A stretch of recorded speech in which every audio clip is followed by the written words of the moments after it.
I love the Lore Master class in the Lord of the Rings Online, yet I rarely play it and for a long time haven't progressed it in endgame content.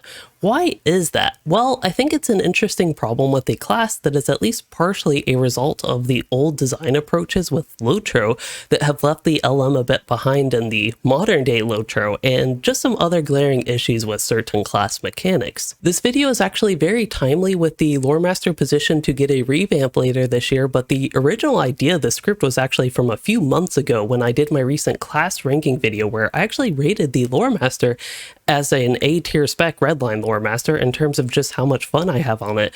And with that ranking video and just thinking about the spec, that made me actually want to play my Lore Master and level it.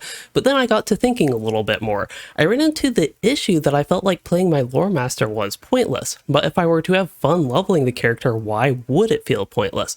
Well, you see, in basically any game I play, I like my progression to build towards something. It's one of the reasons I love the MMO genre. And leveling characters generally gets them to endgame content where I run dungeons and the such.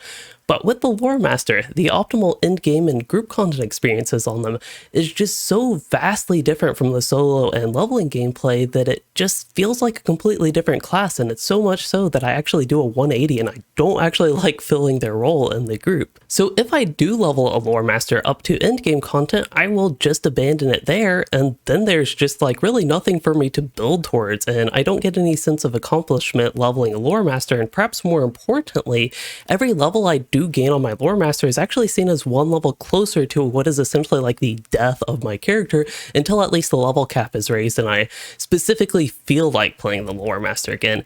And then even if this whole scenario is not like consciously on my mind while I'm playing the game and leveling my Lore Master, I think that subconsciously this has been the reasoning basically for why I have not leveled my Lore Master, even though I can have quite a bit of fun on it.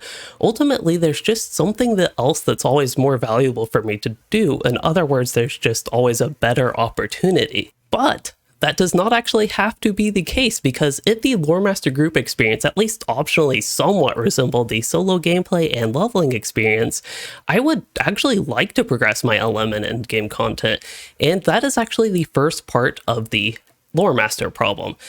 In most forms of endgame content, Lore Masters are generally most useful in the yellow line specialization, focusing on the support role and largely debuffing enemies and providing some other utility and crowd control and the such, but compare that to the solo experience as a red or blue line Lore Master, where you're actually raining like magical destruction on enemies, having whole camps explode, orcs burn to crisp, shadow turn to light, and it's very bombastic in comparison. But don't get me wrong, I think it is great that Lore Masters can fill the support role, and I definitely am appreciative of those who actually do enjoy it, because don't get me wrong, again, those debuffs are very helpful, but for the overall class, I don't think that having a completely different experience between solo and group gameplay is very healthy, and I just don't think it is great for the players. Again, it feels like a completely different class. So to me, the Lore Master should be able to viably fill the DPS role, where you can actually expect to be able to main a DPS Lore Master and not be like more or less forced into playing yellow to just feel like you meaningfully contribute to group content. That said, I am also fully supportive of their like support role being just as viable and just as great of a choice. This is honestly pretty straightforward so far, but this actually leads into the bigger Lore Master problem that I have started to talk a lot about lately in my videos and streams, which is their pets. As far as I am concerned, Lore Master pets are just broken, and as much as I love playing on a pet class, the pets and their mechanics with the Lore Master actually make me specifically want to not play the Lore Master, which is a bit ironic, huh? Well, the first issue with the pets is actually going to be their scaling. Pets do start off, admittedly, I even think a bit overpowered, especially like the low-level Bog Guardian. It's kind of funny, but they do slowly taper off in power level, and as you level up, and just by the time you get to the very high levels especially, the pets are quite a lot weaker, and it's like kind of crazy weaker. From low levels to high levels, pets shift from providing valuable damage to being used solely for their debuffs and special effects. And this is where their issues are at their worst, because if we go back to the yellow line Lore Master in the endgame group content role, the most optimized way to play your class is to actually cycle your pets and essentially use them in rotation so you get a certain pet's debuff, then swap to a new pet for its debuffs, and on in rotation. Even if you did play a pure DPS lore master in endgame content, your optimized pet choice is still going to be largely based on debuffs and not other unique aspects of the pets. But anyway, you may be wondering what's the big deal with this rotation of pets and why do I even think this is such a major problem? Well, the first part here is a bit more subjective in that I just don't think it's fun gameplay or interesting mechanics. Other people might, and that's okay. But if I did decide to play a Yellow Line Lore Master and just decided to not rotate pets, I would just always end up having this idea in my head that I'm not contributing as much as I could if I did rotate my pets.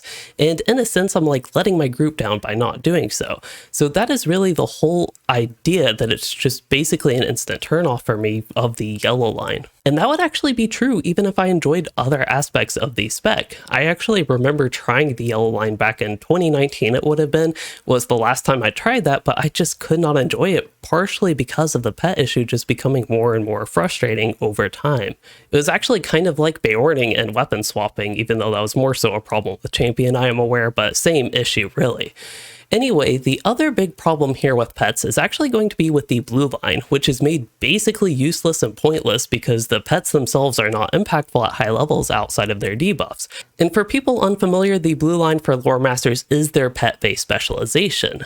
So this means that at high levels, the only really impactful thing that speccing into Blue Line offers is a single ability called a Murder of Crows, which does a lot of damage, and it doesn't even impact your pets or play with the pet system at all. And while I do think it's a fun ability and I enjoy playing the Blue Lore Master with it, it lacks pet flavor and synergy that a Capstone's pet spec trait should have.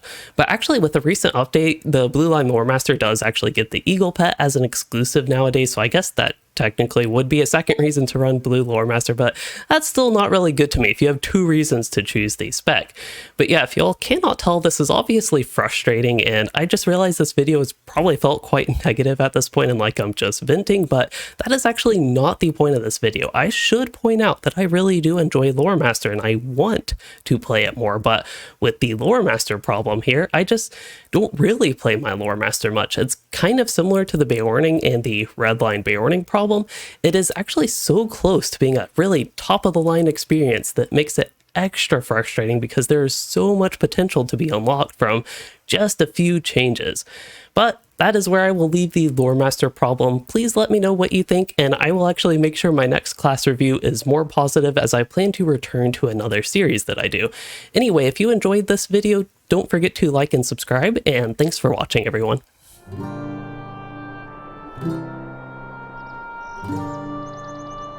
Thank you.